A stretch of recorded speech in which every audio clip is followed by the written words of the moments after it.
Okay, hi guys. Thank you so much for joining in again. Today we are doing again um, our incubation program, precision agriculture incubation program. So it's actually nice to actually have you again. Today we're going to be talking about a very critical topic when it comes to the leveraging drone technology.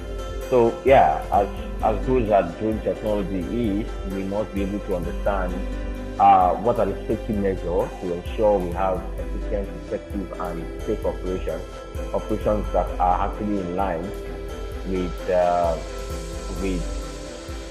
with best practice, and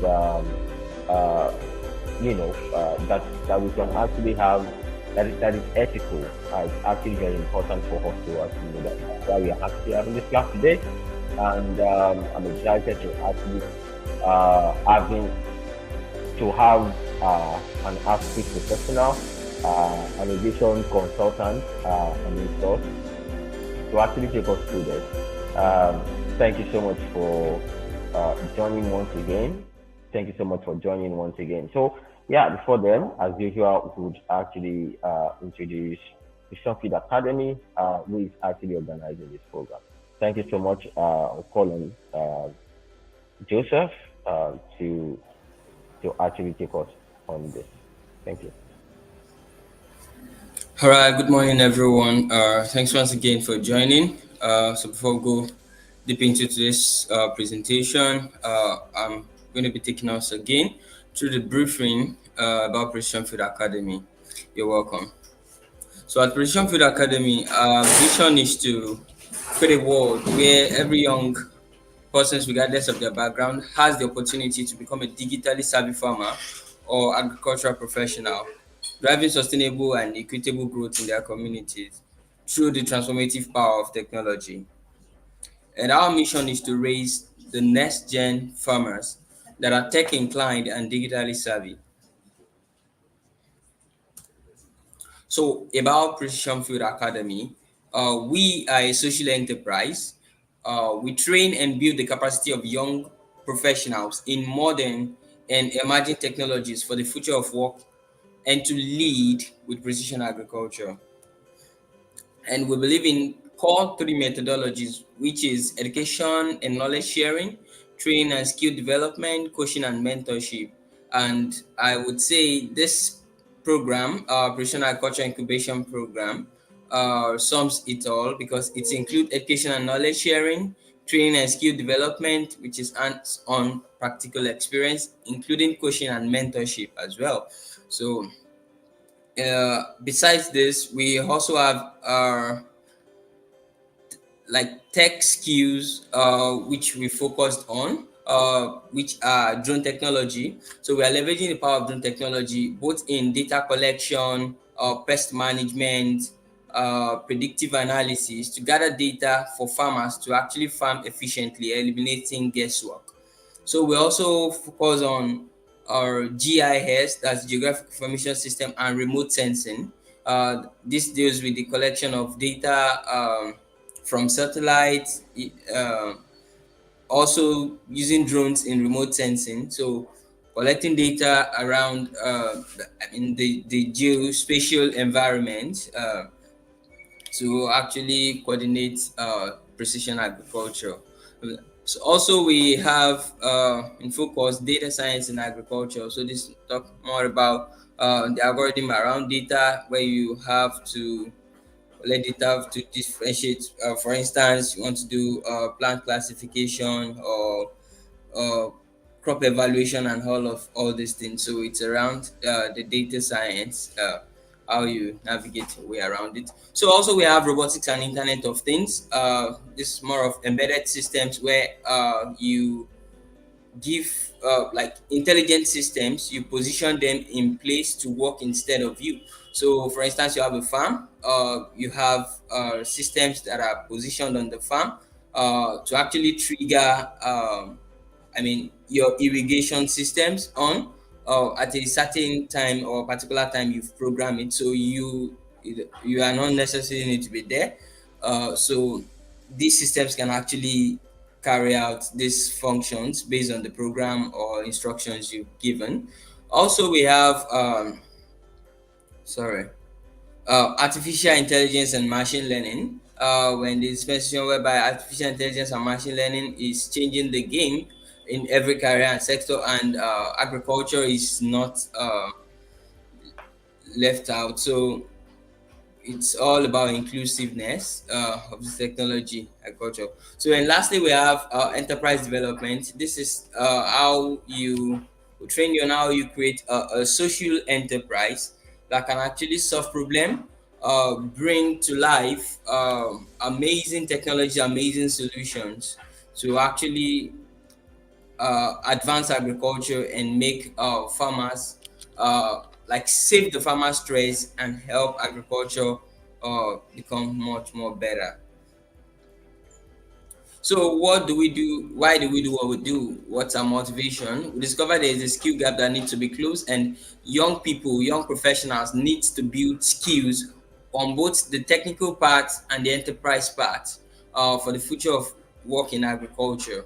So we also discovered that like observing the trend is not just enough. Like youth needs to be included. It's about the inclusion, like they getting involved, yes, and becoming an enabler and player in the fourth agricultural revolution, and not just mere observer. So, and for African agriculture to thrive effortlessly, we need to leverage the power of technology in our hands to change the game of agriculture in totality.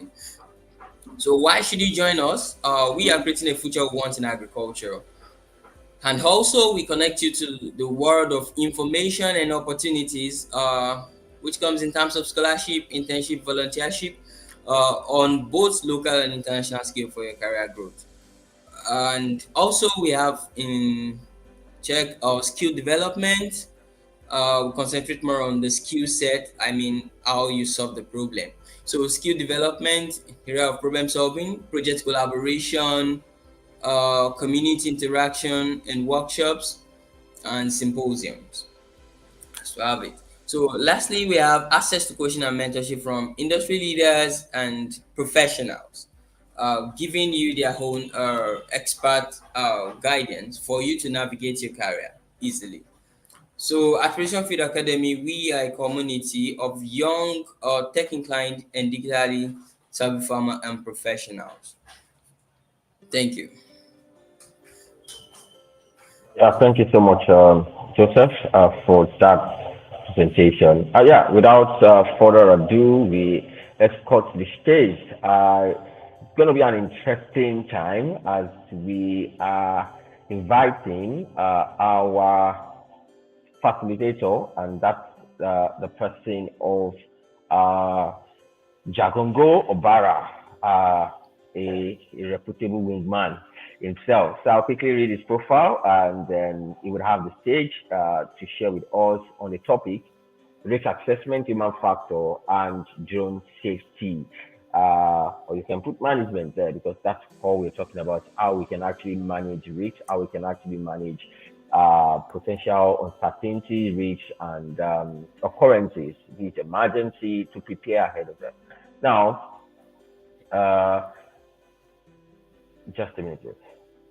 Okay, so Jagongo Obara is an aviation consultant at Jagongo Aviation Consultants in Kenya.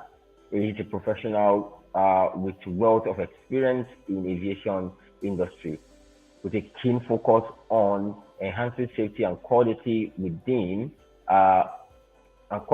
within aviation operations. Jagongo Obara consultants aim to support clients in establishing and sustaining effective safety and quality assurance programs.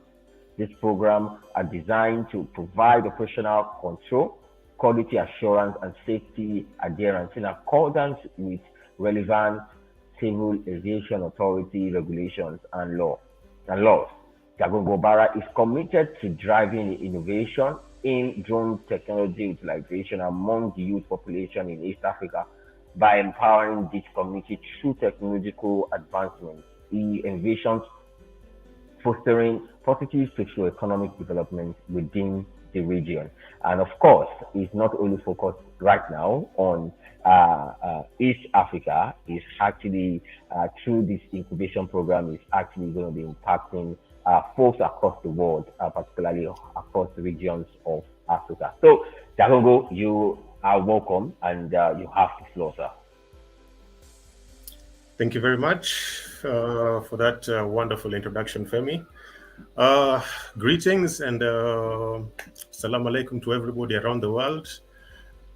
This is an interesting conversation that we're going to be having today. And I say conversation because it is going to be very personal and very interactive, as much as the information is going to be general and applicable to everybody.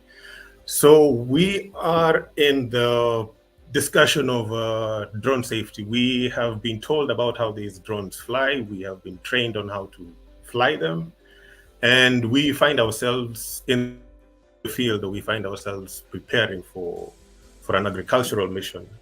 What steps do we need to take to ensure that Femi's drone that you've hired comes back to Femi in one piece, and that the pilots that you've probably hired out, or if it is yourself, you come back in a safe condition, and that everything has been exercised properly.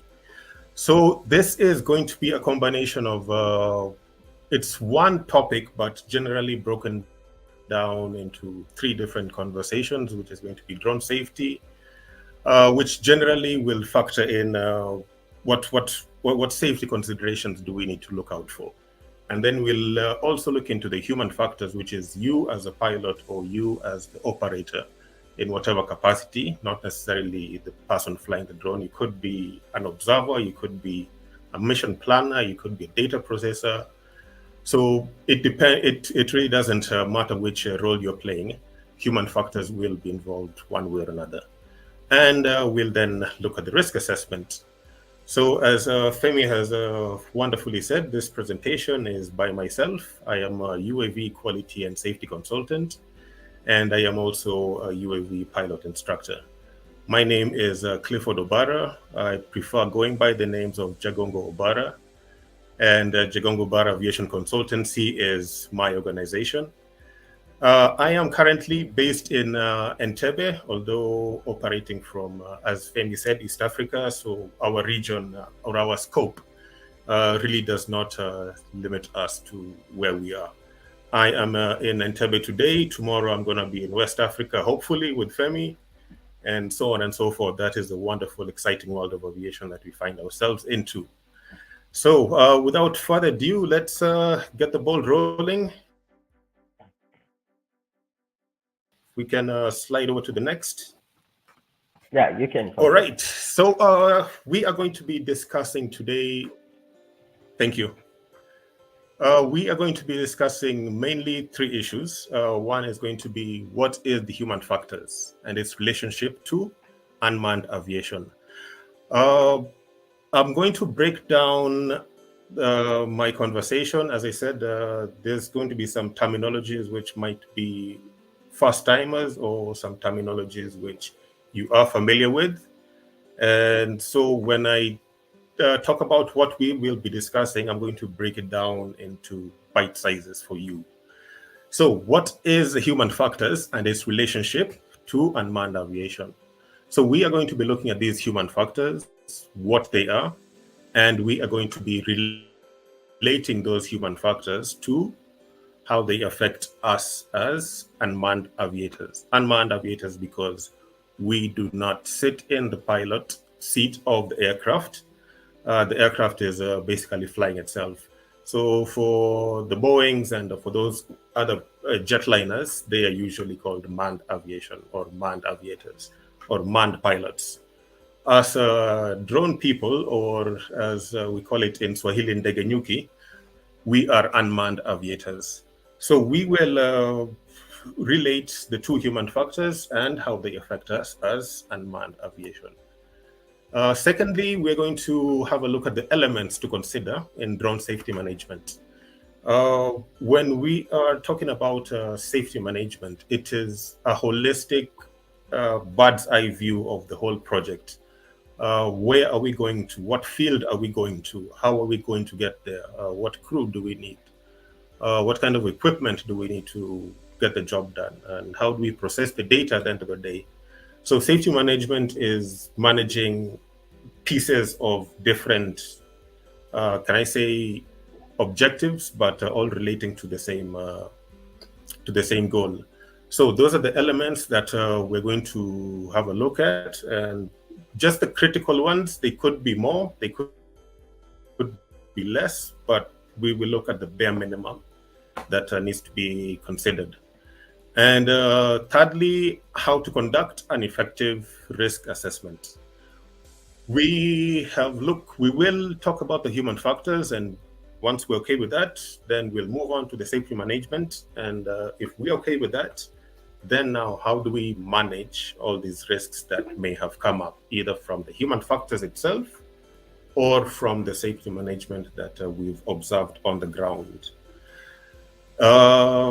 There we go. So those are going to be our three main areas of discussion, and let's going to break it down. There we go. We have the safety cycle, and this is very important because they all correlate with each other.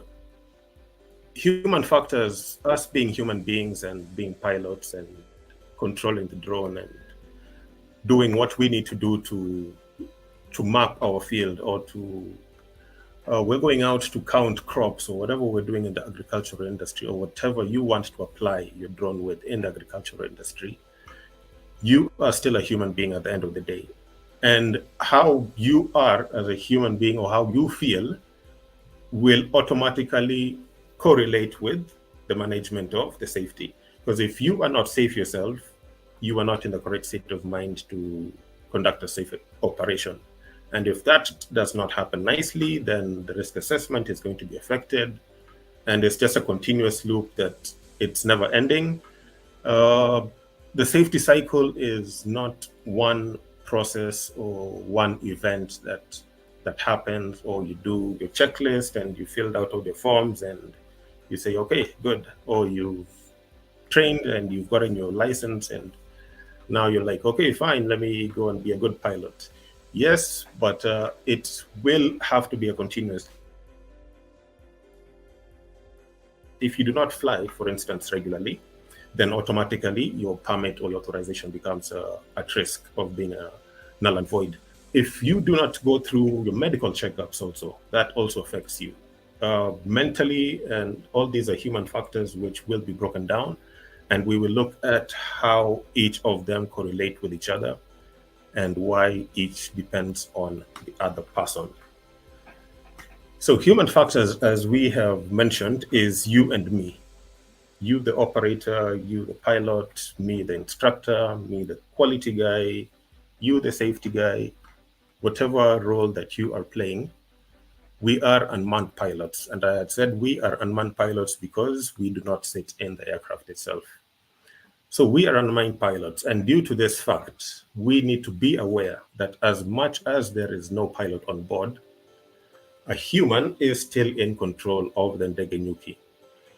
As I said, Ndegenyuki, ladies and gentlemen, is the Swahili word for drone. So since this is an African forum, we might as well throw in a few or as many Swahili as possible. So Ndegenyuki equates to drone, and at the end of the day, you are the one in control of it. So what are these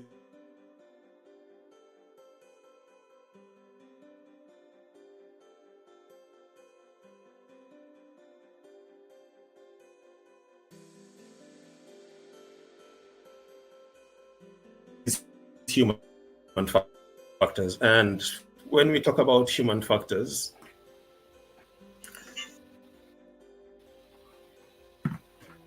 apologies, the Internet of Things seems to have dropped off a bit. Femi, I am back. I hope you read me Strength 5. So we were looking into these human factors and what they are and how they affect us.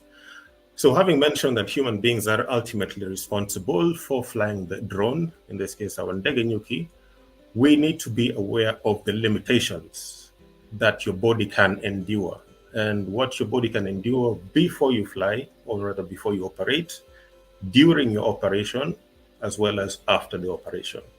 And I said this is a continuous process. It is not an event that happens because you filled out a checklist or because you've received an approval or anything. It is always you being situationally aware with what limitations you can endure. A marathon runner can run for 2 hours, and that is not the same endurance that a sprinter will run. And these are the same people. There's nothing different from a marathon runner and a sprinter. They're all human beings.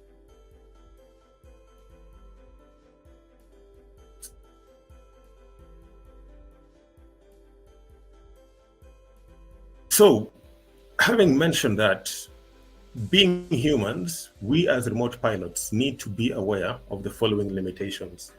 And these are generally summarized by the phrase I am SAFE. And I am safe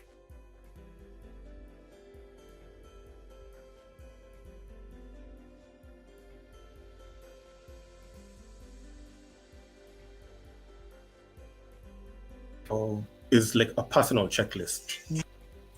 Is a personal checklist that we go through as operators every day when we wake up. So I am safe is going to be broken down into the different acronyms. We're going to look at each one of them and how they apply to us and what they mean. So the I in I am safe refers to illness. In this case, are there any medical conditions that needs to be considered? Before we do any, since we're talking about safety and we want to be, and we're looking at the human limitations, illness is an obvious limitation to us as human beings. We do not perform the same way when we're ill as when we are not ill. I wouldn't be here today. You wouldn't be sitting where you are sitting listening to me if you were not feeling well. And if you are unwell, you are probably struggling. So illness is an obvious limitation. And when we're talking about illness, what we are focusing mainly in this case is any medical condition that you might be going through. It could be anything personal. Maybe you've donated blood and so you cannot perform well for the next 24 hours, or you are short-sighted and you have your eyes are itching. There could be a variety of illnesses that could affect you. And that is why I started by saying that as much as this course is going to be general information, each one of us is going to interpret it differently, because each and every one of us experiences illnesses or experiences human factors in a different way.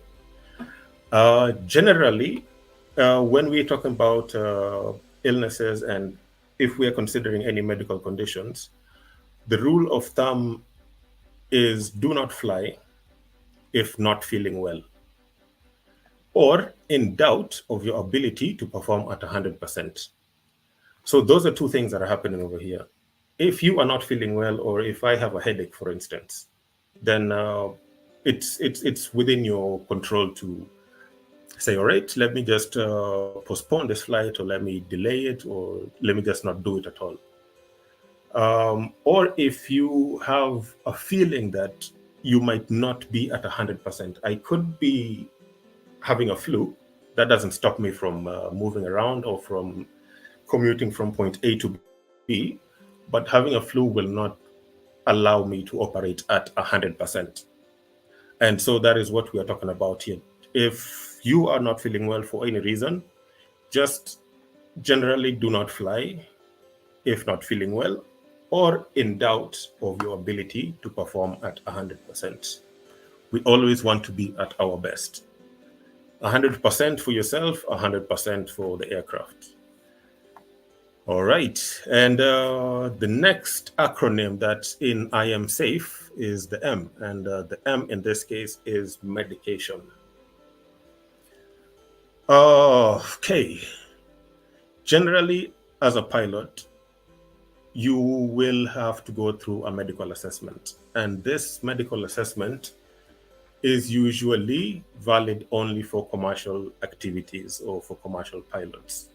So one aspect that you always want to consider as an operator or as a pilot before you execute any role or any task is, are you medically fit? And medically fit is not you waking up and doing your normal routine like you do.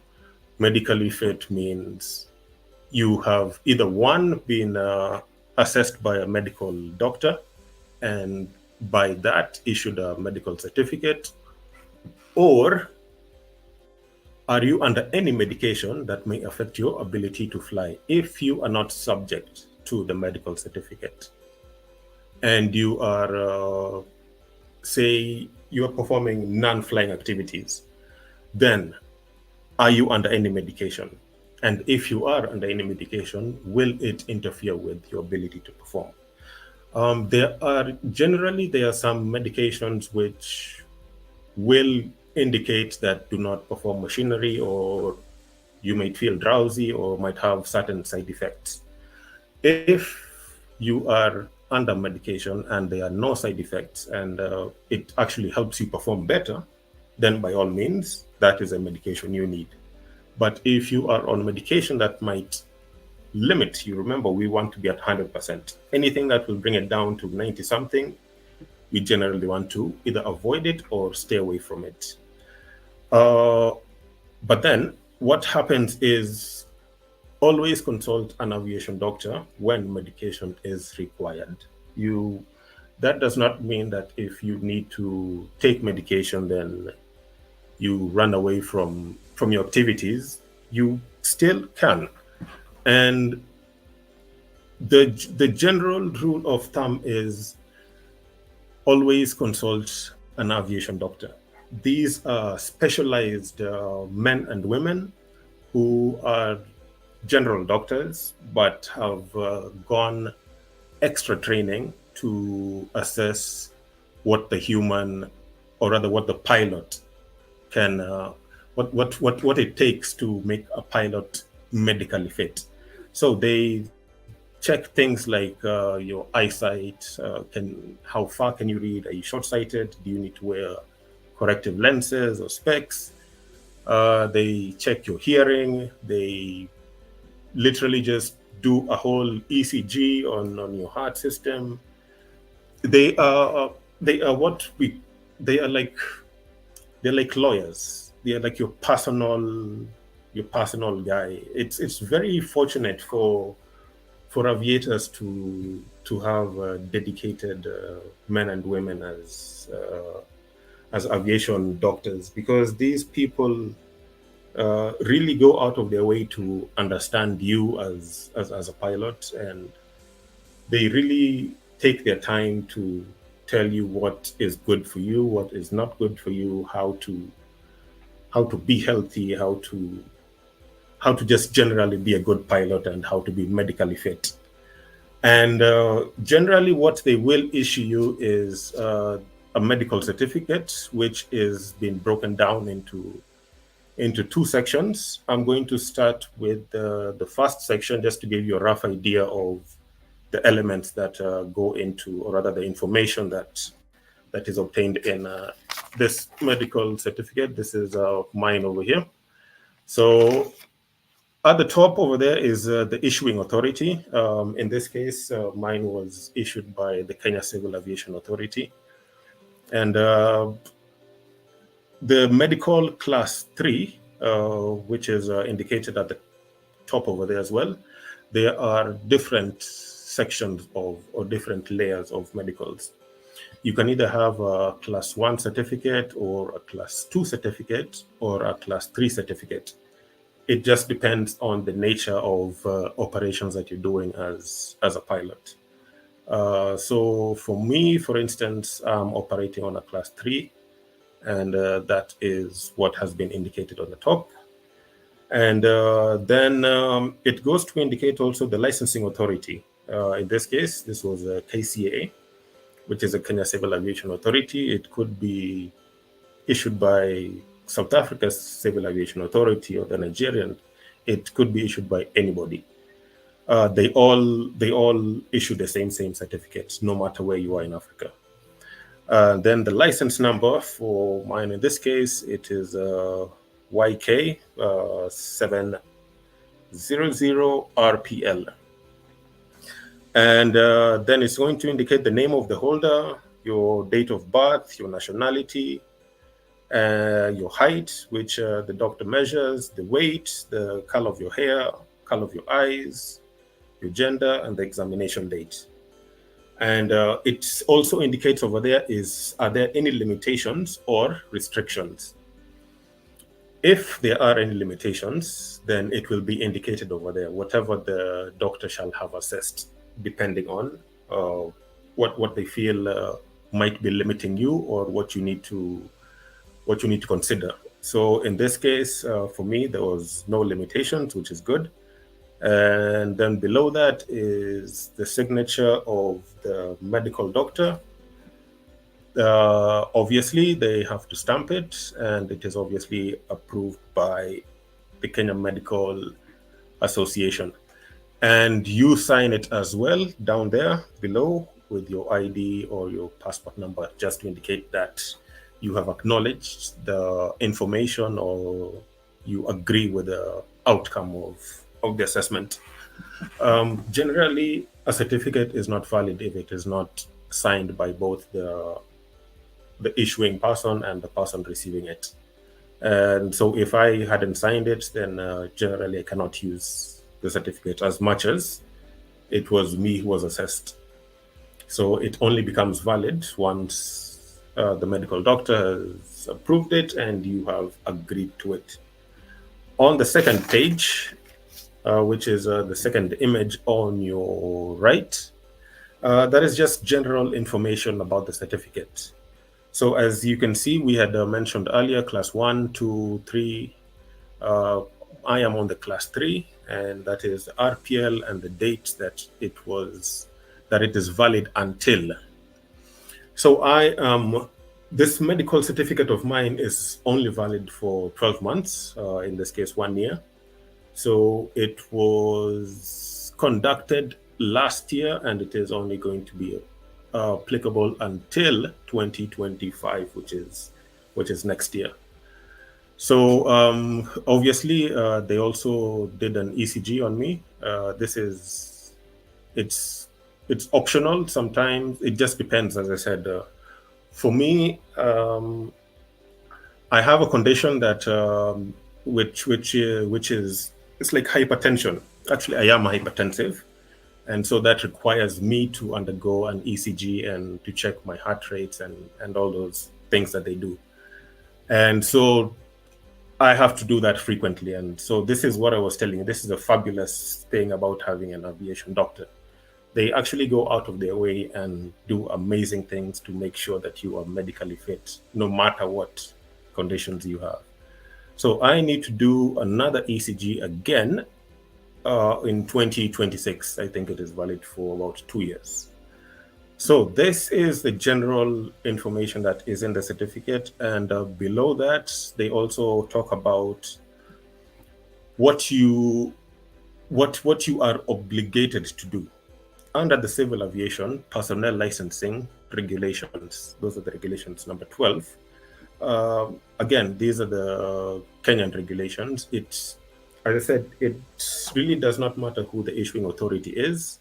The general information is going to be the same. Perhaps in Nigeria, for instance, it's regulation 21, or in South Africa, it's regulation 36.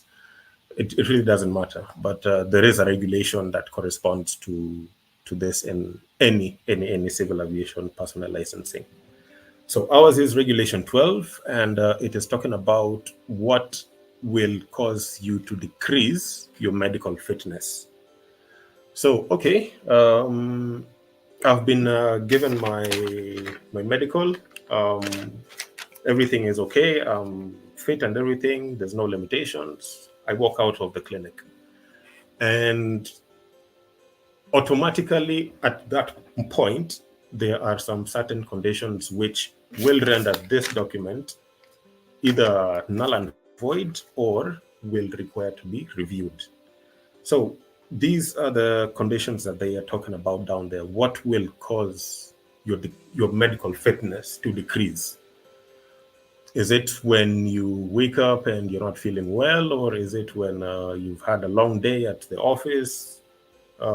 It's very specific, and so they have listed them down there, and I'm going to go through each of them with you. So it talks about number 1, the license holder shall not exercise the privileges of their license and related ratings or certificates any time when they are 1, aware of any decrease in their fitness that might render them unable to safely exercise those privileges.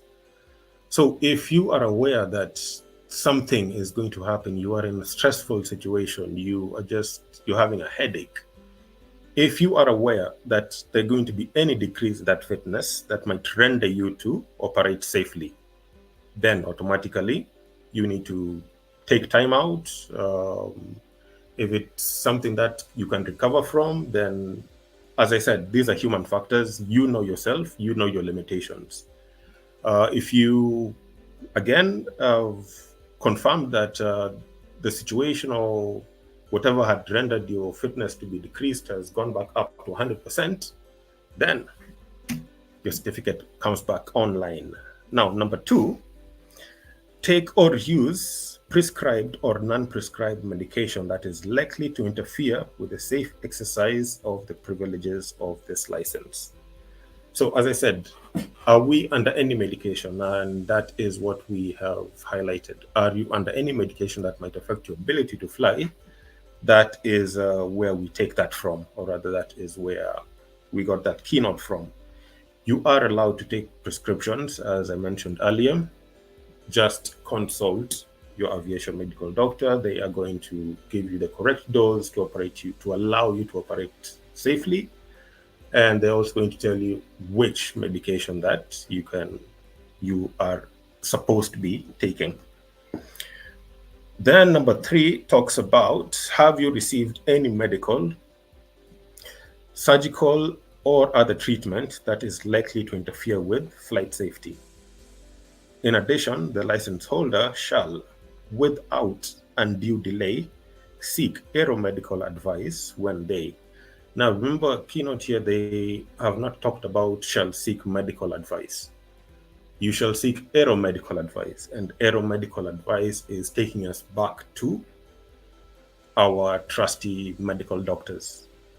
If you know one around you, grab a hold of them and make that person your best friend today, because they are really handy and amazing people. So seek aeromedical advice. When are you seeking this advice? Well, number one, have you undergone any surgical operation or invasive procedure? This is just talking about, have you donated blood? Have you pretty much blood donation is the most common thing that affects pilots, so that is considered over here. And number two, have commenced the regular use of any medication. As again, you are allowed to take medication, but what kind of medication are you taking? And then number three, have suffered any significant personal injury involving incapacity to function as a member of a flight crew. Number four, have you suffered any significant illnesses involving incapacity to function as a member of a flight crew? Number four, are you pregnant? And this is at levels. I am not sure at what stage of pregnancy you are not allowed to perform as a flight crew member. But again, these are not things that we guess. These are things that our aviation medical doctors know offhand, and they advise on such. And the last, do you require any corrective lenses? So having gone through that, if you feel that you personally meet all these conditions and you are under medication, but you can still perform safely, then by all means, perform that flight, perform that operation, perform that task. If you're in doubt, consult your aviation doctor as usual. Depending on where you are, we can always assist you into reaching out to the nearest one near you. So having said that, let's move on to the next acronym. We are now at S in I am safe. So S is just generally stress. Consider if you are in the right frame of mind to carry out the job. If you are, then also consider, are there any work or boss issues that might affect your ability to focus on the task at hand? And then obviously in our typical environment for an African pilot, we are stressed by default. This whole concept of it takes a village to raise a child mentality puts pilots under so much stress, and you find that you are the only pilot in probably a very wide area, and everybody, all their hopes on you, and the village just feels like our life is going to change now that one of ours is a pilot. It puts a lot of pressure on crew members. And so these are just typical things that you want to be cognizant of. Just consider, are you okay? Can you do what you need to do without having to take time out to worry, or to take time out and call, and to take time out and check your social media? You are an aviator. We are building, you are whatever, it's whether you are a farmer, you are the pilot. Whatever you are doing, you cannot do it if you're not in the right frame of mind. And so simply what we recommend is just do not fly or do not operate when you are under stress or in stressful circumstances. If your boss is pushing you to meet a deadline, tell him this flight can only be done in 2 hours. We cannot do this flight in 30 minutes. And if he wants it done in 30 minutes, just don't do it. So simply just do not fly when under stress or in stressful circumstances. Be the professional pilot and not the emotional pilot. It is very rare, or I have rarely encountered aviation professionals in my whole career that has flown emotionally. They you see a pilot and you see an aviator or an engineer or a technician, and they're always composed. And whether it is an engineer with the spanners and he's fixing something, or it's a technician and the wiring, they're always very composed and calm and collected. And that is because they have understood that stress and aviation do not blend at all, at all, at all. And so, having mentioned that, let's have a look at the other acronym. So, I am safe. We are now at A, which is at alcohol. Generally, it doesn't matter which field or which profession you're in. Do not drink and fly. Do not drink and do whatever you're doing. It's just not good manners. So, in the world of aviation, and drones in specifically do not mix like oil and water. But since we are human beings and humans enjoy their drinks once in a while, most, if not all, drone regulations, these are generally applicable across Africa. The regulations will stipulate a time frame of 8 hours from when you had your last bottle to when you have to move to the throttles. Generally, this 8-hour rule is due to the time it takes for the body to expunge toxins from your body. The great aviation medical doctors, as I said, if you know a medical doctor near you, look for them and sit down with them and ask them.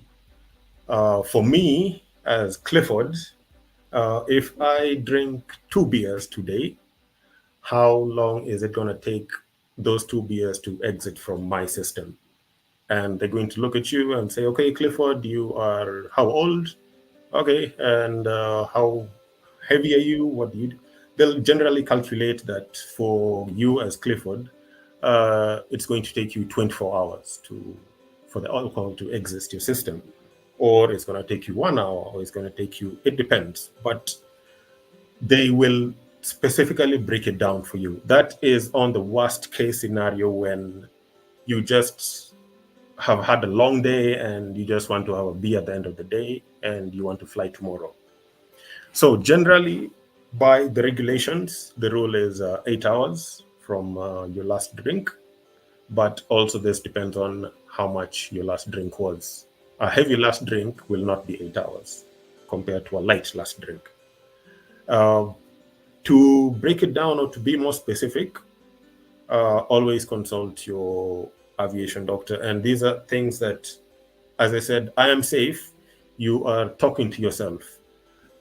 Am I safe? Am I ill? Am I under any medication? Am I stressed? And now we are at alcohol. Have I consumed alcohol in the past 8 hours? Am I good to go? These are all checklists that you are talking to yourself every day before you get out, before you do what you need to do. So 8 hours, bottle throttle.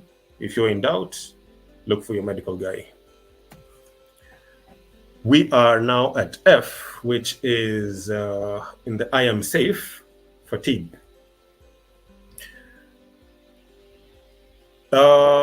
In our African setup, we are aware that most projects that we're going to be doing are going to be in the fields. We're going to be mapping crops. We're going to be mapping land. We're going to be doing maps. We're going to be doing a lot of things that involves being in the vast area.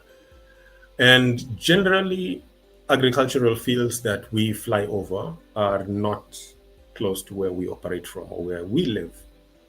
These are not in the cities and they're nowhere close to civilization. Farms are always generally remote places, no matter whether it is in Kenya, the farm will be in a village remote somewhere. Whether you're in Nigeria, whether you're in South Africa, farms are generally out of civilization. And so anytime before you execute a task, when you are having this conversation, this I am safe conversation with yourself, when you get to the F bit, which is the fatigue, you need to be considering how am I going to get there? How exhausted am I going to be when I finally arrive at this farm? And we do know that 10% of a drone's pilot time is generally spent flying. What you spend most of your time, which is 90%, is processing the data that you have captured. It might take you, let's say, 1 hour to map a farm, or 1 hour to inspect a farm, depending on the operation that you're doing. That 1 hour in the air might end up translating to about 2 to 3 days, or if not 1 week, of just processing the data and uploading images and putting it into a format that you can understand personally and that you can relay back to the farmer at the end of the day. Because the farmer, remember, is not interested in seeing your small ndegenyuki flying overhead their farm. That is not what they're looking for. What they're looking for is how are my tomatoes growing? How are my bananas, for instance? How are they looking? Am I going to have a good yield or not? For instance, it rained heavily yesterday. How much of my farm is still flooded underwater? You see, that is the information that you are giving at the end of the day, and that is the information that is being required from your small drone. So as much as you might have flown your 1 hour, or you might have flown your 30 minutes at most, you spend a long time processing that data.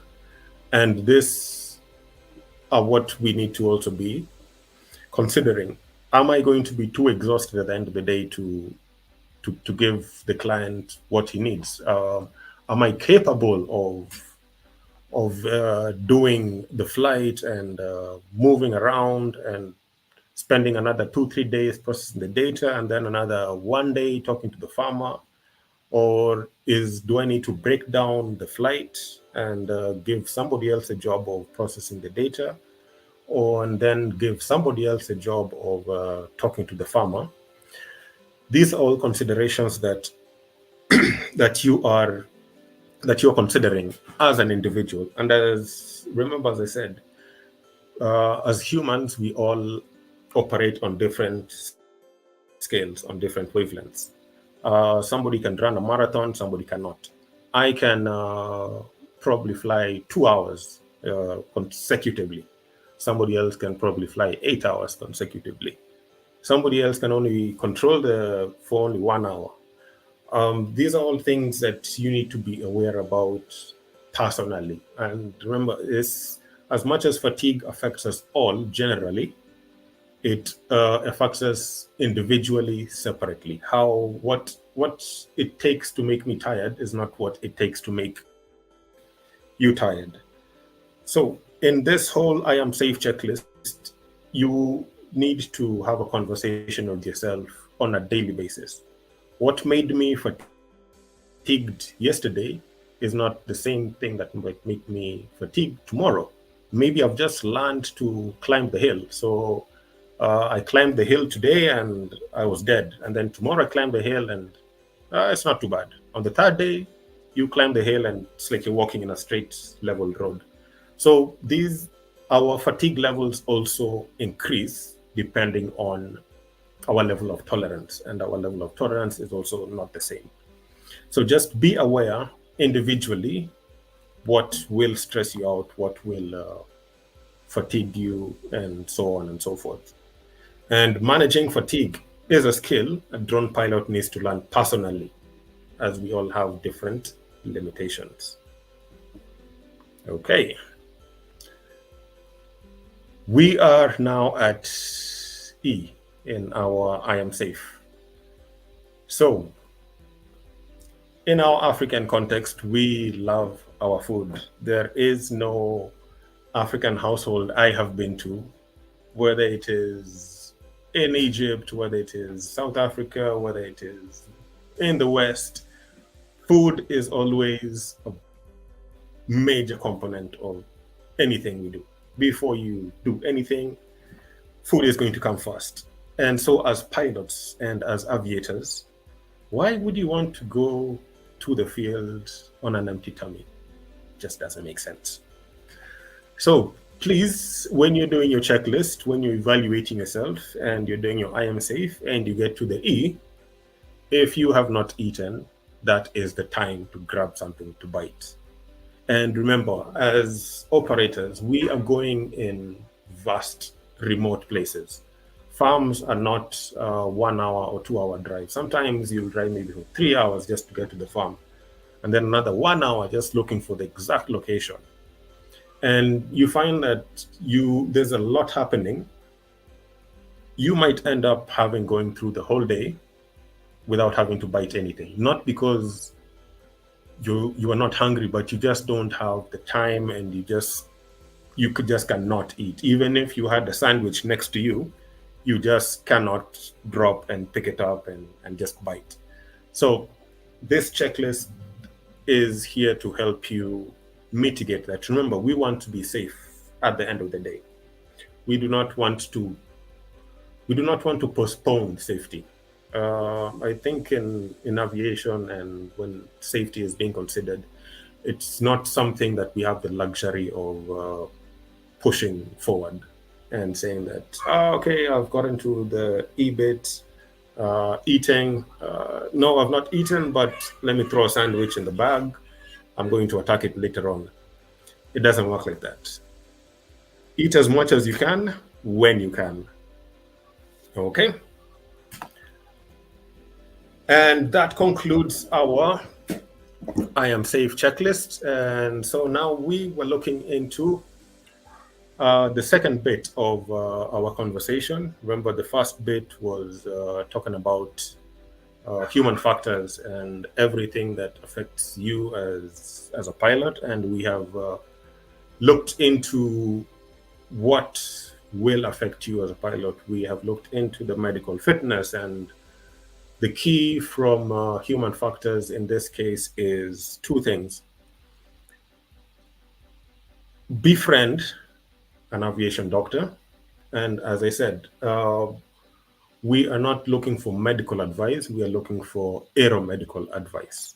And the only people who offer aeromedical advice are aviation doctors. They are very few, but as much as they are very few, they are also very handy and very friendly. I have never met or had an appointment or rescheduled an appointment with my aviation doctor.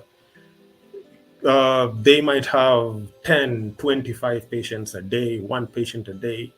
They will squeeze time. It's never been a situation where you've gone and bounced. They are very true to their game like that. So one, if you are a professional pilot, and that is what we are here for, we are here to build the next professional pilots. I am not going to be an instructor forever.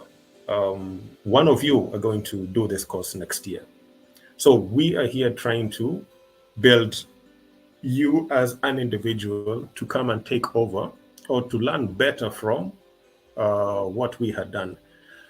And so when we look into this safety management, we are generally looking at the bigger picture.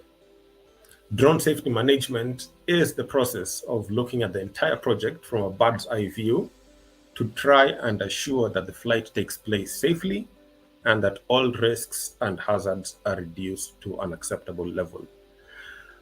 We are now introducing words like risks, and we are now introducing things like hazards.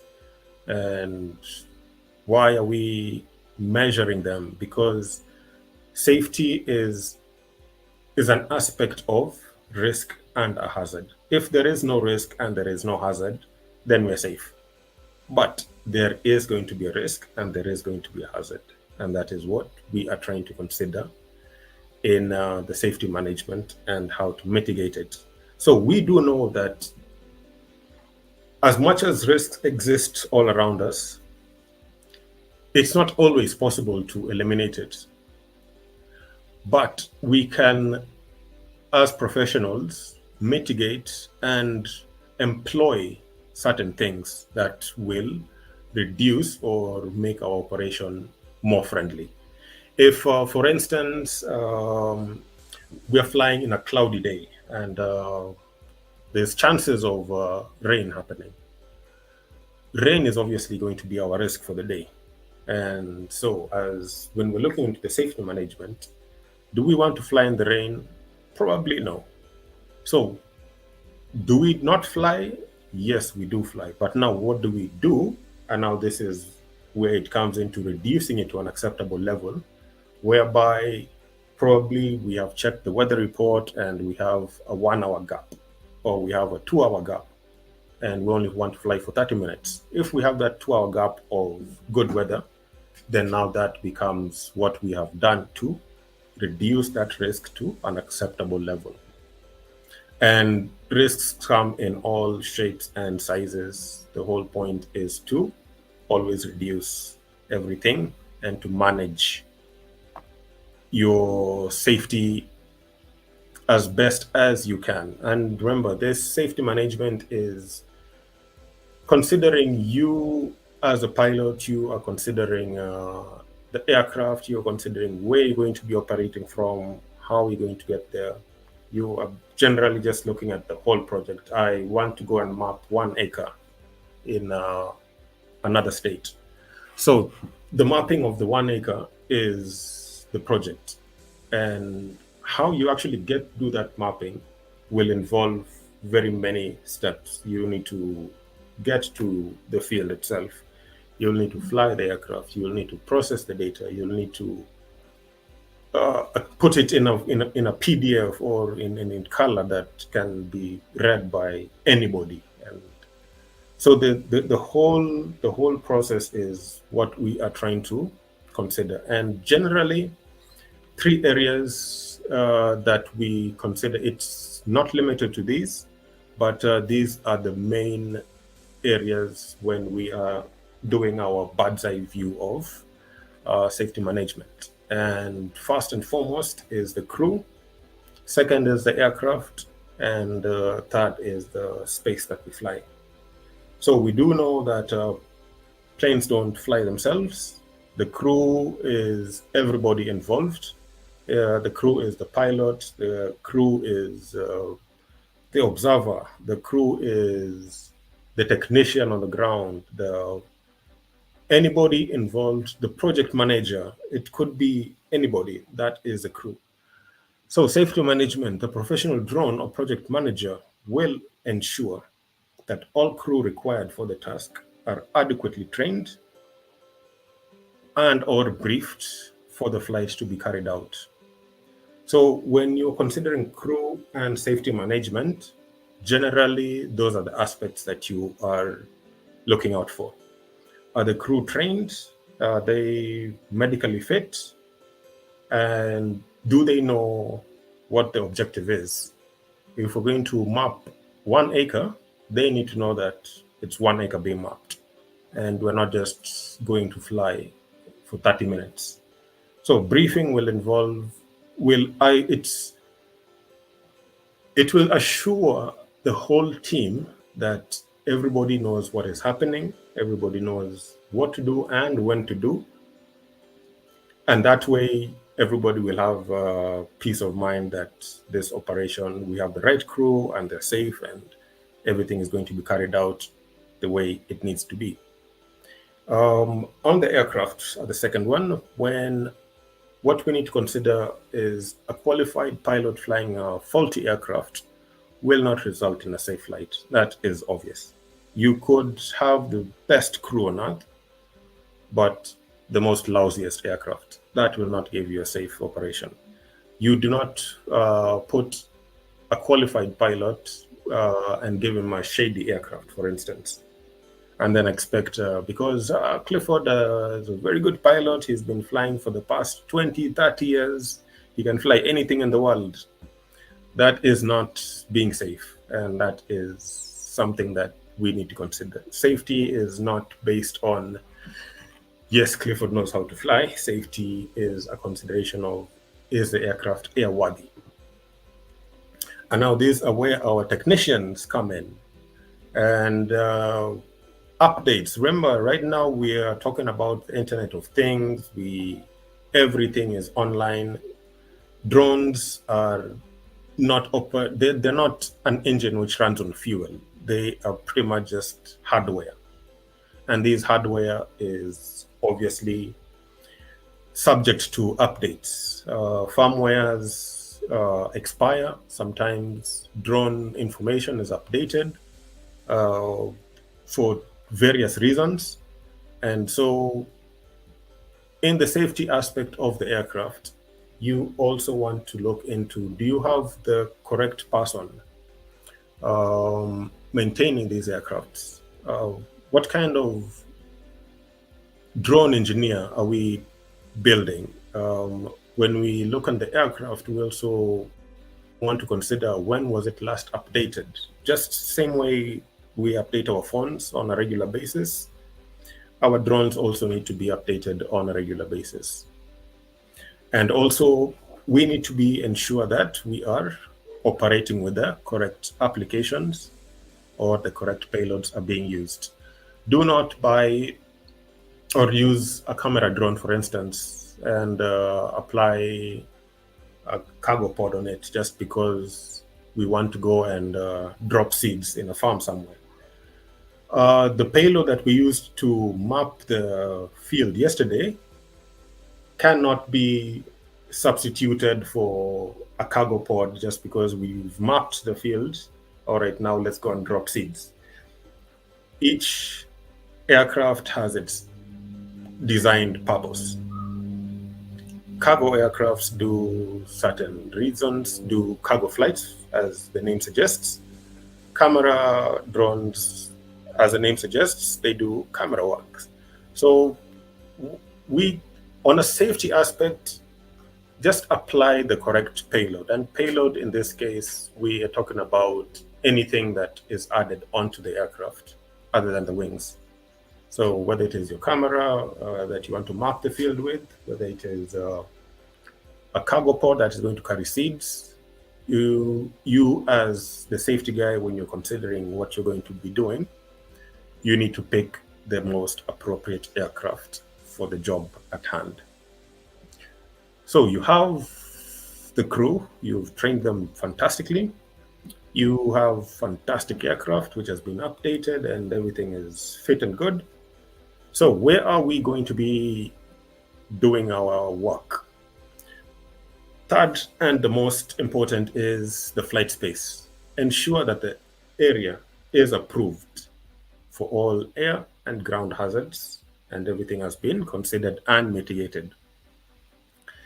The airspace is obviously a safety concern because of one, we don't know what is up in the air. We have probably the farm that you're going to map has a high population of birds for whatever reason. Birds might affect your drone, they might attack it, I don't know, or your drone might also affect with the wildlife.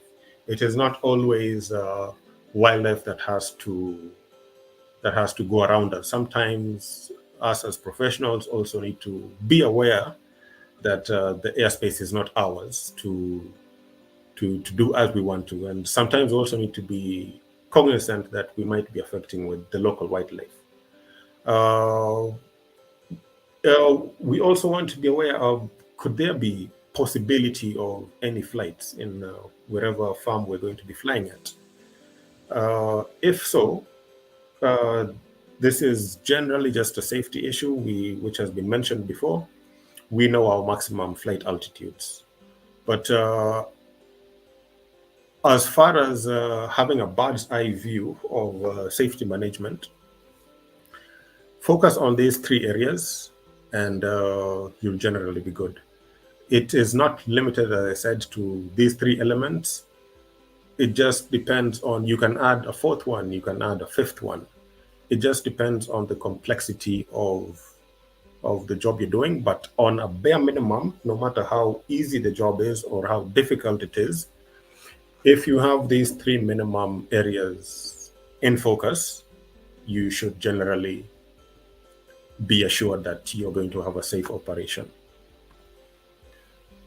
So we now need to assess whatever risks that we might have encountered during our evaluation.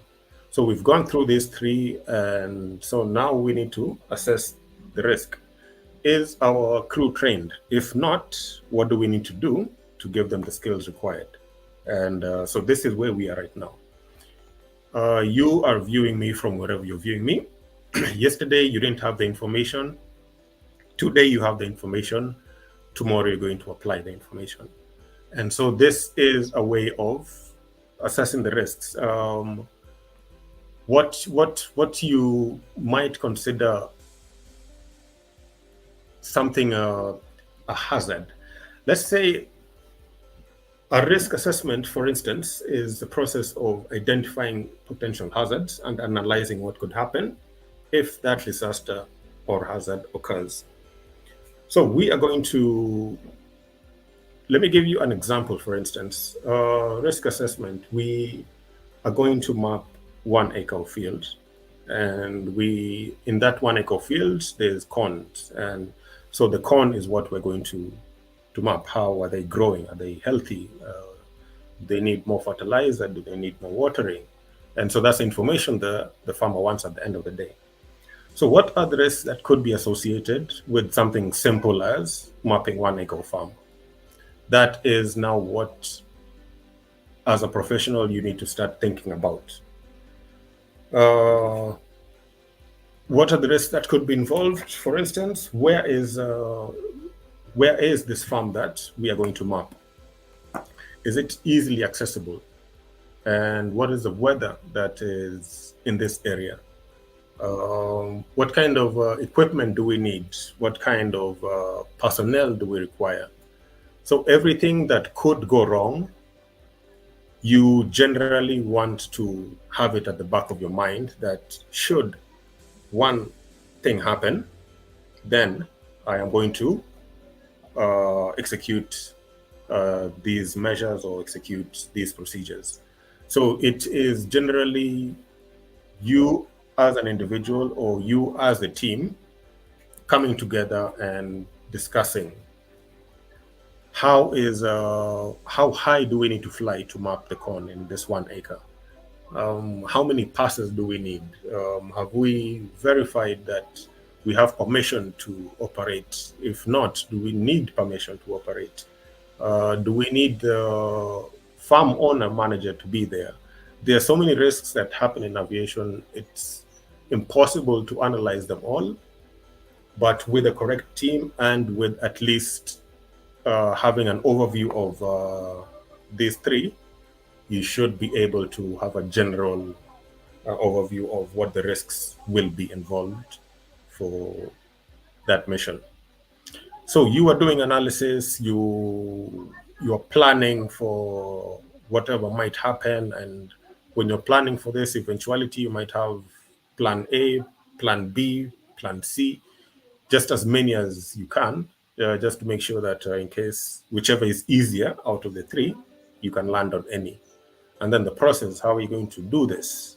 If one happens, if an incident happens, say for instance, the propeller has spun out and the drone has come down on the farm, who are we involving? Who are we calling? What actions are we taking? And so that is the process that we're looking into. And assessment as well, and how do we control anything that can go wrong? And obviously you're evaluating and you're reviewing, and this is a cycle that will happen over and over and over because risks keep on evolving. Whatever risks you might have calculated right now is not the same risks that are going to come about in the next 30 minutes. So it is something that does not stop. And as I said, you just need to be aware. As much as we have been aware about ourselves, we also need to be aware of the environment that we're flying in. am I getting tired? For instance, you could be out in the field, you're mapping, you wanted to map the farm 1 acre in 30 minutes, and you are just standing there and the weather is not good, and pilots are getting fatigued and the team is getting anxious, and so you just need to keep on evolving these risks and coming up with mitigations, and uh, how do we ensure that at the end of the day, whatever risk comes about has a solution. And these solutions can only come about if through a process. And as I said, in aviation, there is no guesswork. Everything has an answer. If you are medically unfit, there's an aviation doctor who has an answer for that. If you are not trained, there is an instructor somewhere to give you the answers. If you are not licensed, there is a civil aviation authority somewhere to give you a license. So everything in aviation generally has an answer. And if it doesn't have an answer, then it doesn't exist. So when we are assessing our risks, the risk assessment matrix is the tool that we will use. And this is broken down into a legend, the green section, which is the probability section, and the gray section, which is the severity. So we are looking at our risks, our hazards, and we're trying to figure out how bad is it, and can we live with the consequences, if any. So for this case, I'm going to use buds, for instance, because that is generally what normal conditions you are going to encounter. So we have this field to map, and let's assume that we've spotted birds flying overhead. So the birds is the risk, and the hazard is that it might crash into the drone, for instance, or generally the birds might just affect us as human beings, and they might just be a nuisance. It doesn't have to be interfering with the aircraft. Whatever the birds are going to interfere with, that is the risk. So we have our birds flying overhead, and so when we are doing our assessment, we start with a probability, and the probability is graded into 5 different sections, 5 being very likely that something bad might happen, and all the way 4, 3, 2, 1 to 1 being very unlikely, probability it might not happen. So we've sat down with our team, we are going to map this farm, and we have noticed that we have birds flying overhead. So we need to also understand what is the probability that something might go wrong. The birds might fly into the aircraft itself. The birds might be a nuisance to us. So chances of something happening in this instance between 1 and 5, I would put it at probably 3 or 4. It is likely that birds might interfere with us or the aircraft, or it's probable, one of the two. Possible, yes, but it's a very high chance. Birds are curious by nature. So on a scale of 1 to 5, I'd probably put a bird strike at 4.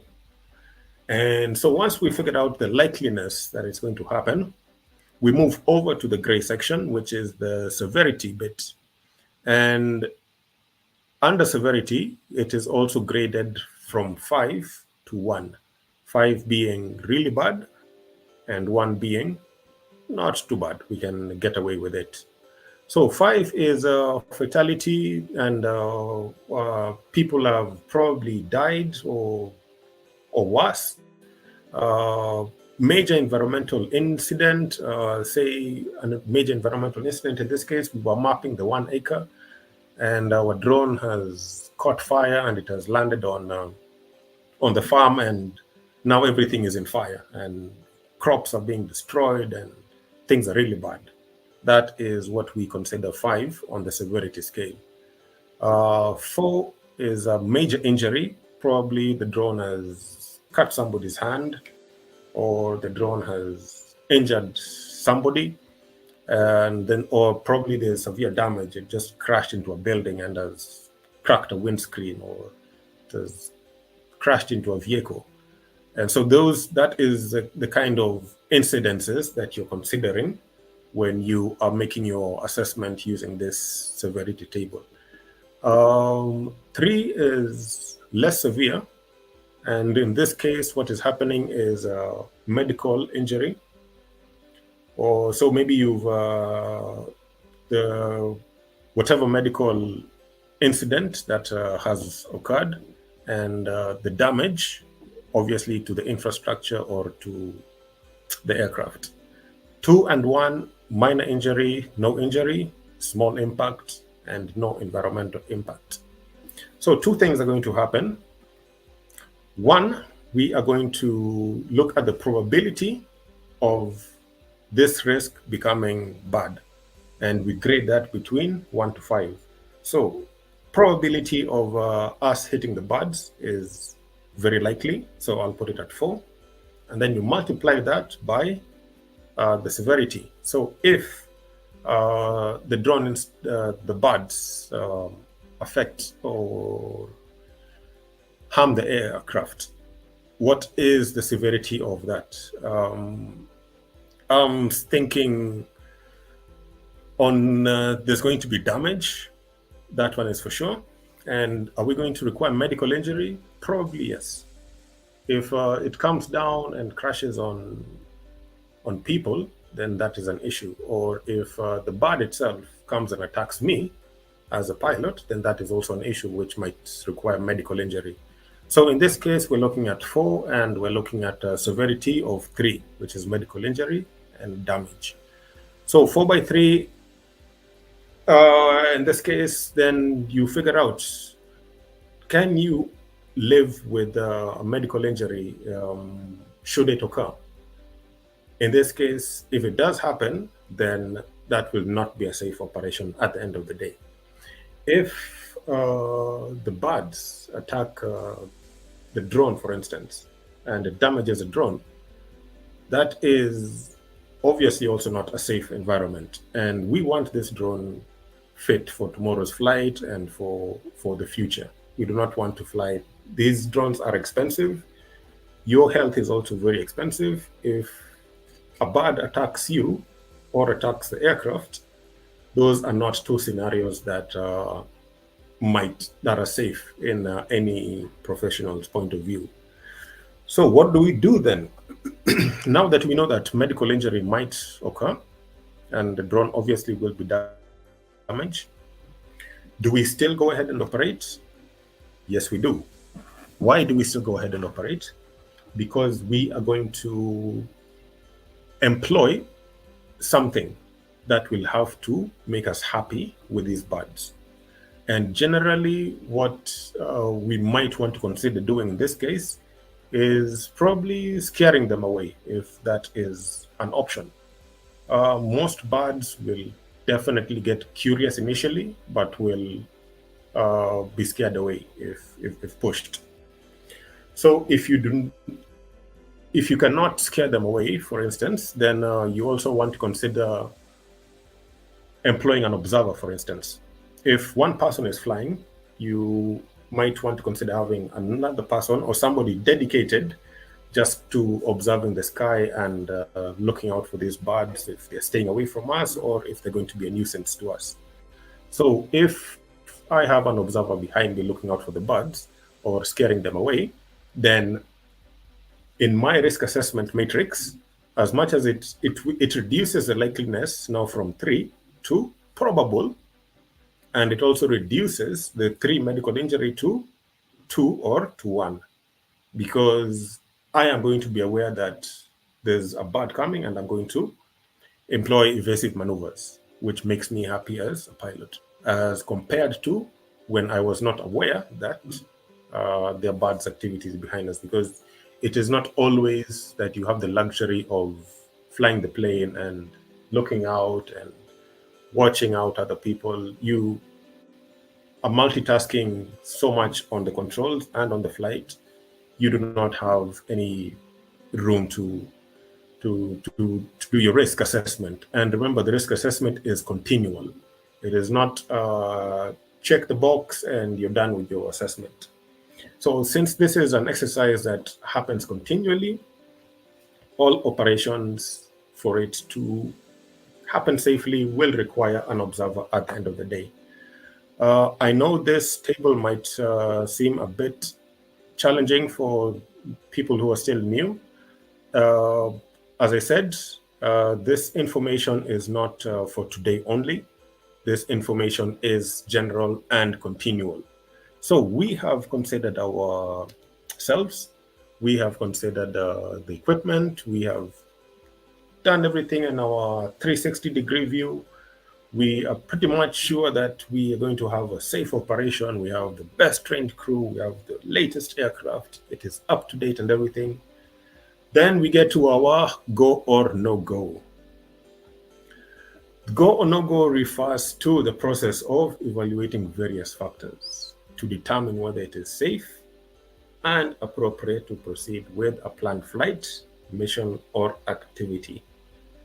This decision is typically made by the remote pilot in command, since somebody has to be ultimately responsible, and this responsibility falls on the person flying the plane, which is the remote pilot in command, based on a thorough assessment of potential risks and mitigating measures.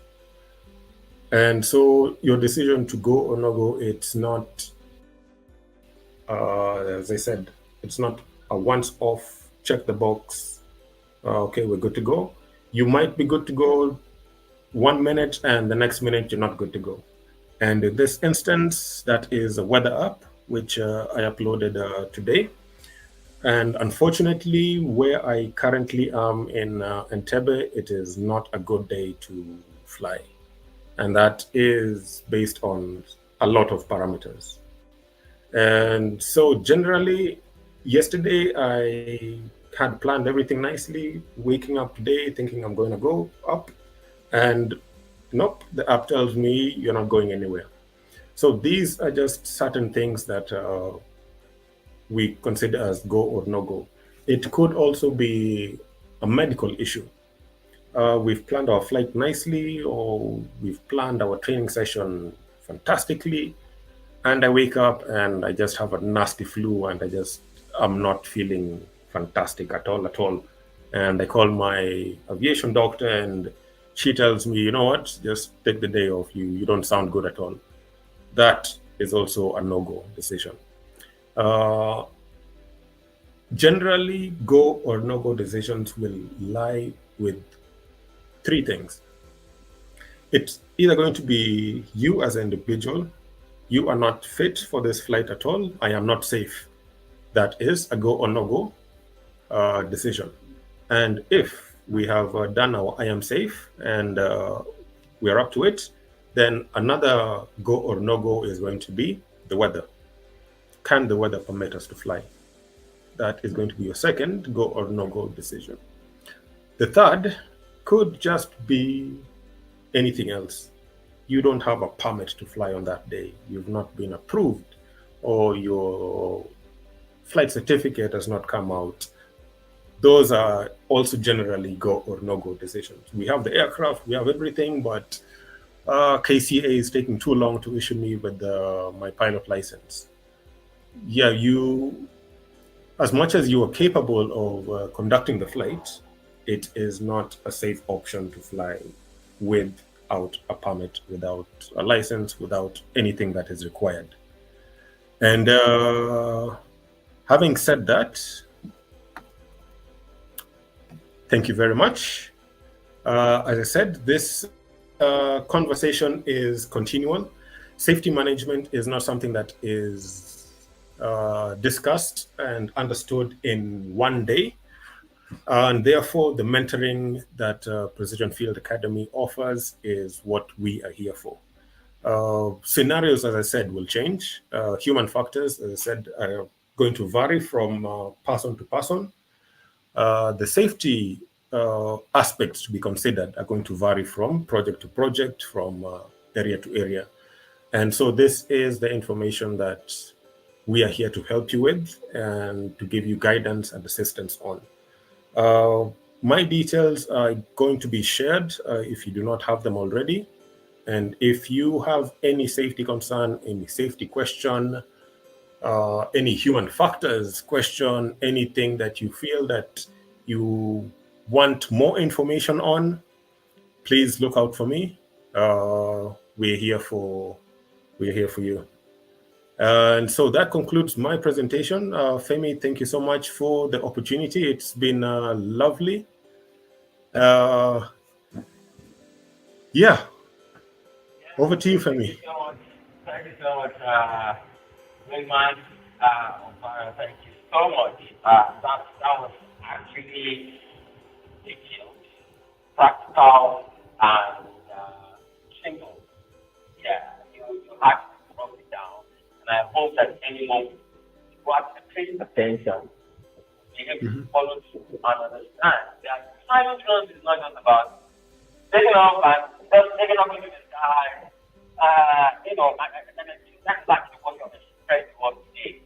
That is actually becoming a professional, coming on using tools effectively. The concept of safety and risk management goes beyond just what we have already been thinking about. Yes. So when we say we are drone pilots, pilot is not a pilot. Like somebody says, you call yourself a pilot? Pilot? You're not a pilot.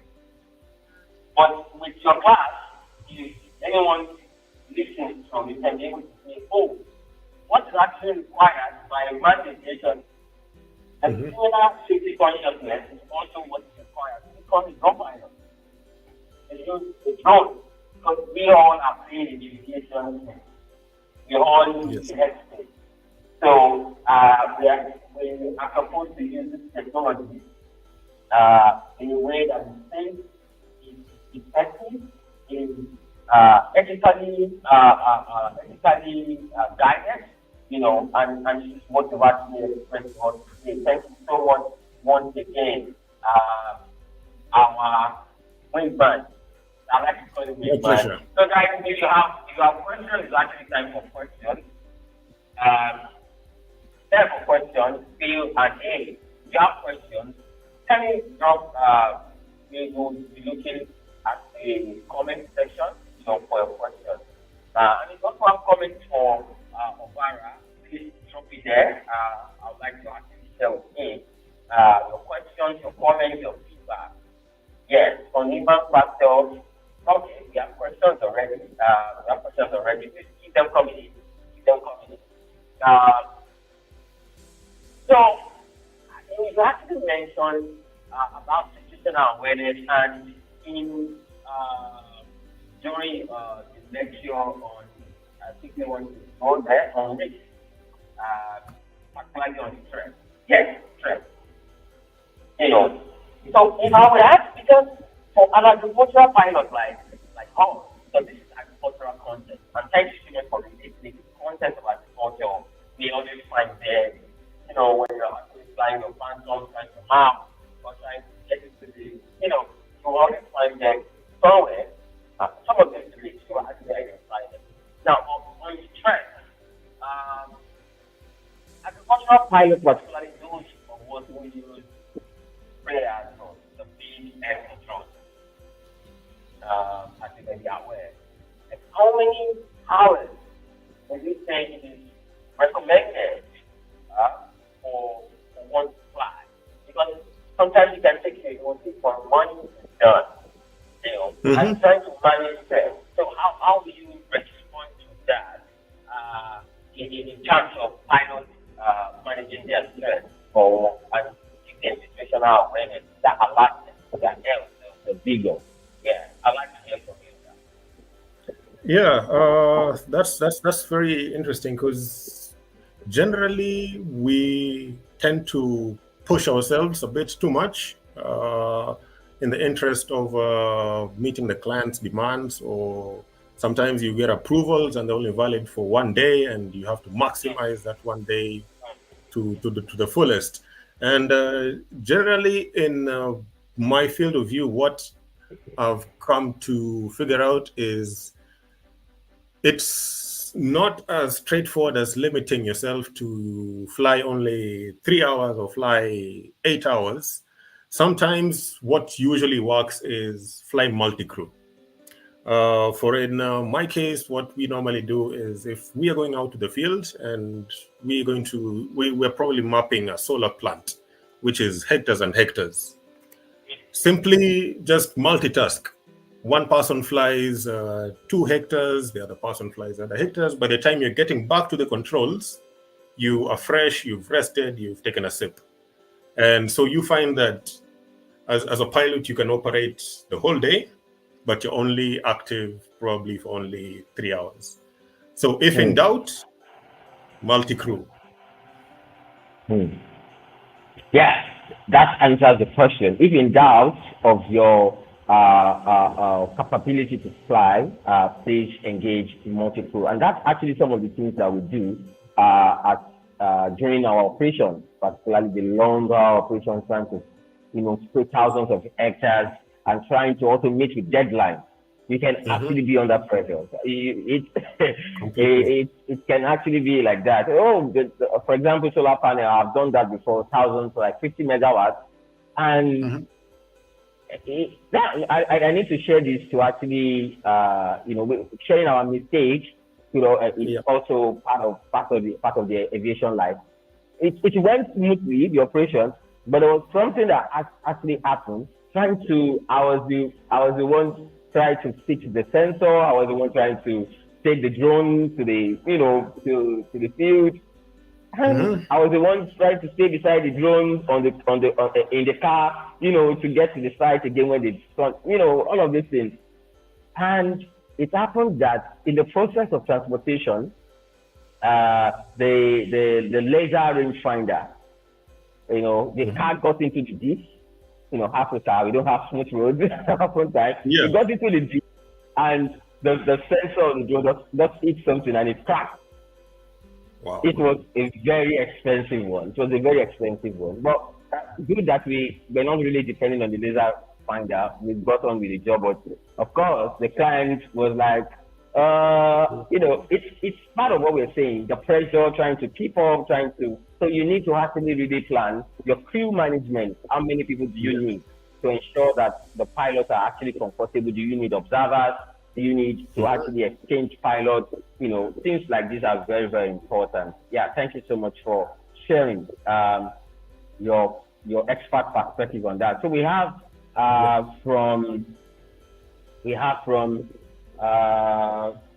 okay, I don't know your name.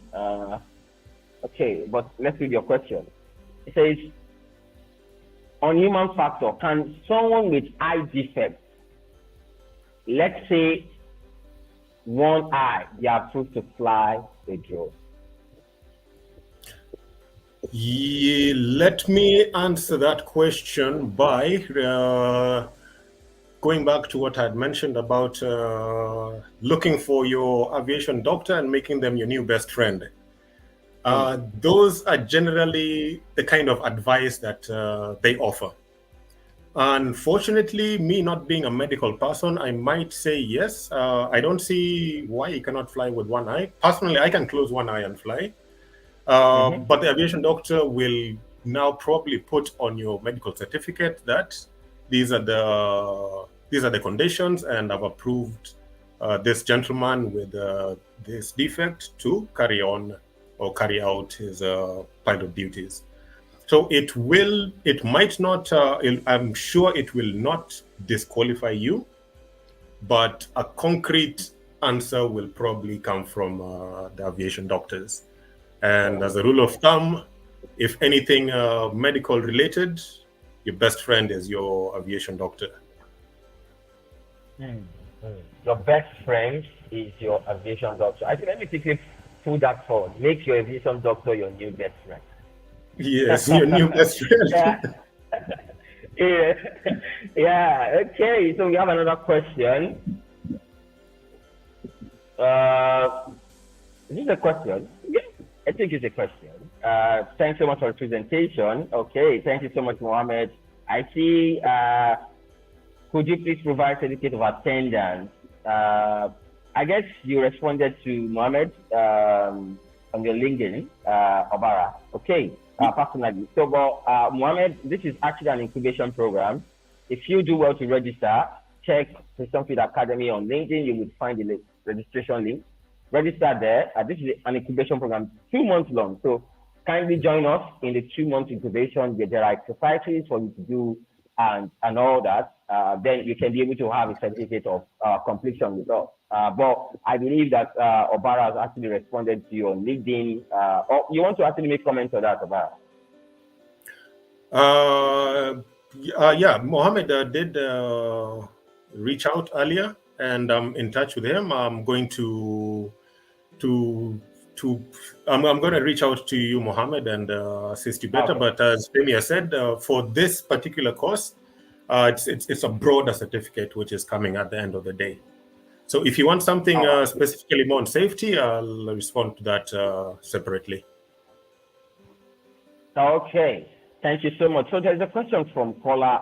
What can I do if my battery capacity drops during flight operations after my aircraft assessment has been done? Well, aircraft, as I said, risk assessment is not a check the box kind of activity. It is continuous. You are flying, you are looking at your... It's very rare to have your drone battery die or to reduce beyond it. The drone will make noise, you will feel it. It's not something that will just happen out of thin air, out in the blue. And as a rule of thumb, continuously do your risk assessment. Just because you had 100% battery right now, I'm not going to have 100% battery in the next minute. So it is something that you always have to be reviewing and assessing and considering, should I continue or should I come back? Maybe the weather is bad and clouds are coming in. That is also continuous risk assessment that might tell you, okay, I think let's call it a day. So it's continuous. And if your battery drops below, then that is just an unusual fault with the battery. If you are a safe pilot, it will not happen. Okay.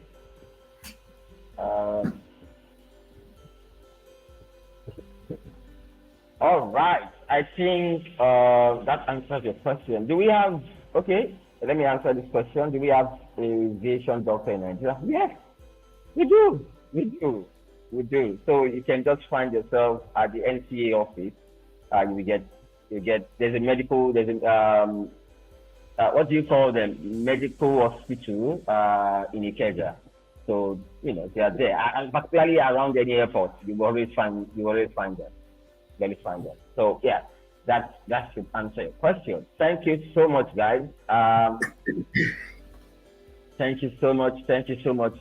So I hope we have no more questions. But it's actually been a very delightful presentation from you, Jagongo.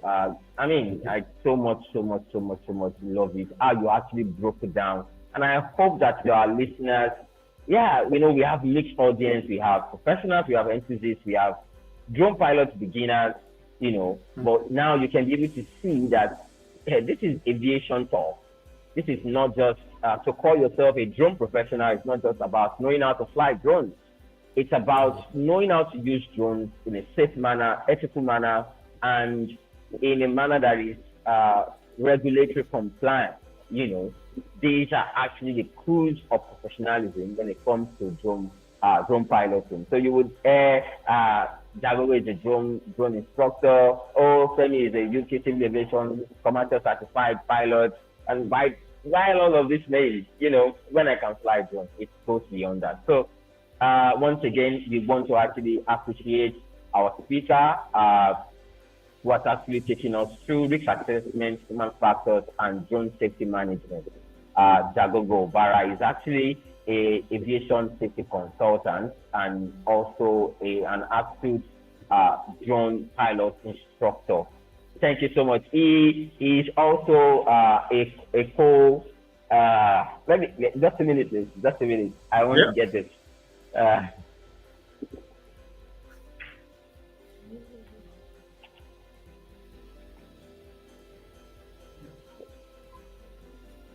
So Jagongo is also one of the co-author of this book. We co-authored it together, and that's him over there. So if you are actually a physical registrant, you have been admitted for the on-site training. Trust me, you will be getting this book. You'll be getting this book, and you'll be reading the story of Jagongo. You'll be reading a story, his chapter, particularly. If you want to actually learn more about him. You will be, I promise you, it's actually an interesting one. He actually wrote about my journey into drone aviation. So you want to actually learn about from the expert, where he started.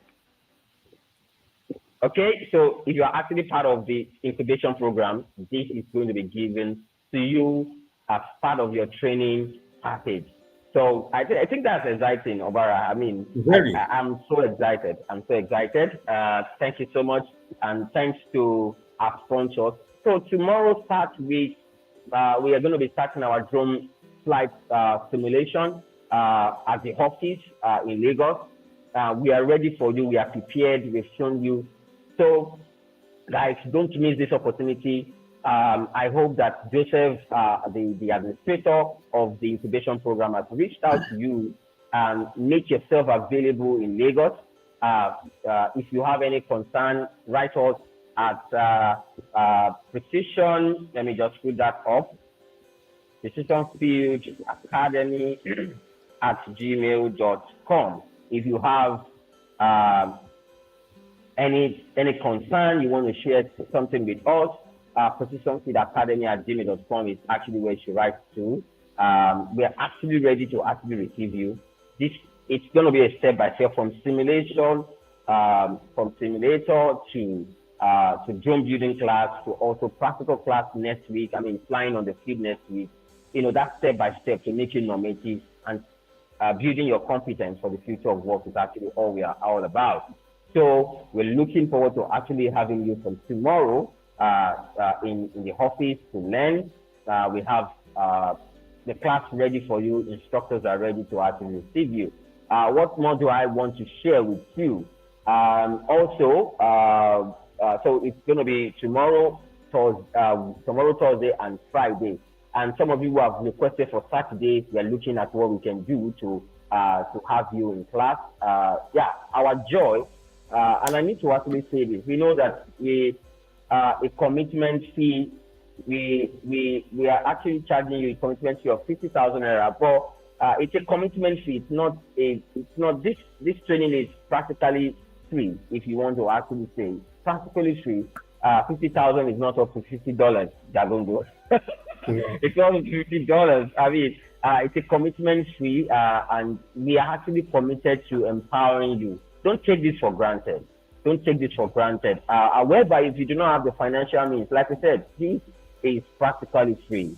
Practically free. So if you do not have the 50,000, which we understand as a young individual or so, please reach out to us. We are actually happy to have you, to train you. What is most important is, and we also have the opportunity to intern with Integrated Area Precision, the leading drone service provider in agriculture in Nigeria.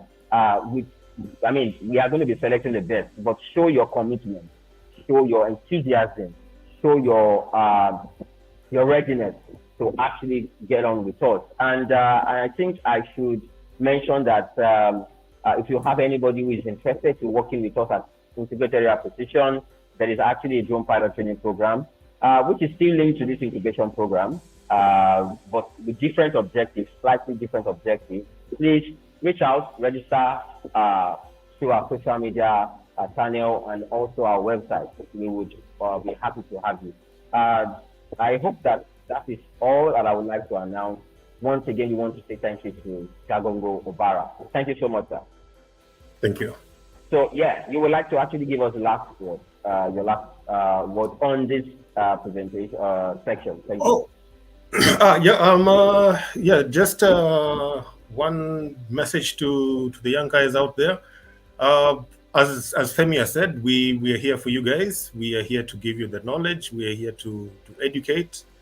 Let's move from the aspect of thinking that aviation is something out of our reach. It is very possible. The information that we're getting is being offered literally for free, my time, Femi's time. And I just want to let you know that I am doing this online today. I wish you guys all the best with the rest of the sessions. And I promise you, you will see me physically in Nigeria before your graduation. I will personally autograph those books that Femi was talking about. we can actually wait to have you around. We can't wait to have you around. And hopefully I should be, not sure if I would be in Uganda. You're in Uganda. Yeah. And I know you are transited between Nairobi, Kenya and Uganda. But thank you so much, guys, for joining in. We want to say once again, thank you. So it's Precision Incubation Program. So next week we will be having some speakers taking us through satellite imagery for application of satellite technology in precision agriculture from leading experts and startups. We would also be having geospatial technology, for agricultural development from Said, from Dev Afrik, and also satellites, like I mentioned, from Words from Space. You're going to be having much of this information with them. So, ciao. Thank you so much, guys, as we end this presentation.